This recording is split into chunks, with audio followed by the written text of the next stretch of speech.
Hey, so I'm here today with a 2012 Ford Focus, and I'm going to show you how you go about refilling if you run out of gas. One of these easy fill caps they've got, and please watch this video in full before you go out and buy your own funnel and all this stuff.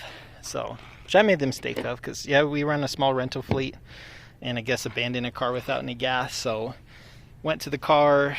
The normal gas can top does not fit in these, which learned the hard way. So then drove to the store and bought a funnel, which is, you know, a nice funnel. It's got a filter and whatnot, but that won't fit in these either.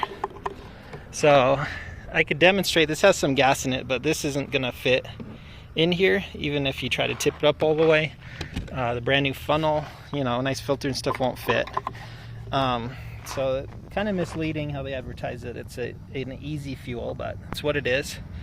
Little directions here, and all it really says here is you got to check the manual, which I did some research obviously to figure out how to fill this car so we could move it to the gas station to fill the rest of the way.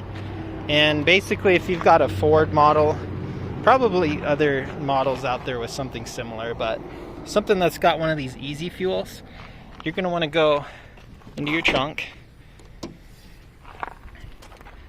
and then somewhere in your trunk you pull up all the stuff and look under here. You're gonna see like a white funnel. So in this particular, right here, should look something similar to that. So then this will fit.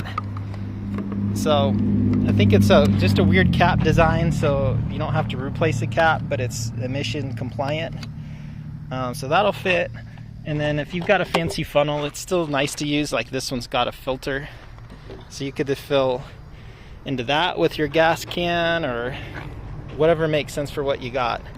But yeah, before you go out and buy a new funnel and all that, if you're stuck somewhere, check your trunk, because they make these overly complicated, unfortunately. But otherwise, I hope that was helpful to you. If you have any questions, please leave a comment in the messages. Or if you appreciated this, also please let me know. All right, have a great day. Bye.